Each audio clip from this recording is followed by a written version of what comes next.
অবশ্যই মুসলমান হলে ভিডিওটা ফুল দেখার চেষ্টা করবেন।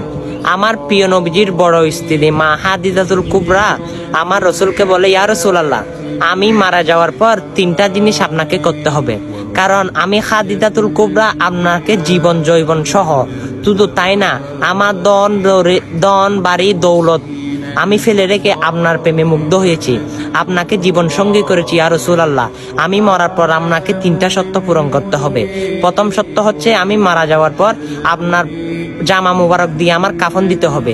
দ্বিতীয়ত হচ্ছে আমি মারা যাওয়ার পর আমার যে কবরটা কোরানো হবে সে কবরে আপনি রসুল শুইতে হবে। তৃতীয়ত হচ্ছে যখন মুনকার নকির আসবে আমাকে সওয়াল জবাব করবে, তখন আপনি নবী আমার সওয়াল জবাবের উত্তর দিয়ে দিবেন। সুবহানাল্লাহ। তখন আমার রসুল এই 3টা কাজ করলো।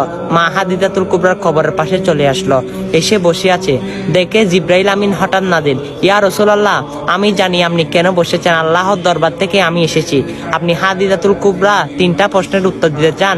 ইয়া রাসূলুল্লাহ, আপনার হাদিজাতুল কুবরার আপনার জীবন সঙ্গীর 3টা প্রশ্নের জবাব স্বয়ং আল্লাহ রাব্বুল আলামিন দিয়ে দিয়েছেন। সুবহানাল্লাহ, সুবহানাল্লাহ। অবশ্যই এই কাহিনীগুলো আপনাদেরকে যদি পাঠাতে বলি আপনারা নানান বাহানা খুঁজেন। আরে ভাই, দুনিয়ায় থাকাই যা করেন সবগুলোর জন্য কঠিন হাসরের দিনের জন্য যথেষ্ট হবে। অবশ্যই যদি সেটা মানেন, অবশ্যই এই সুন্দর বার্তাটা সকল মানুষের কাছে বেশি বেশি পৌঁছে দিবেন। আমিন।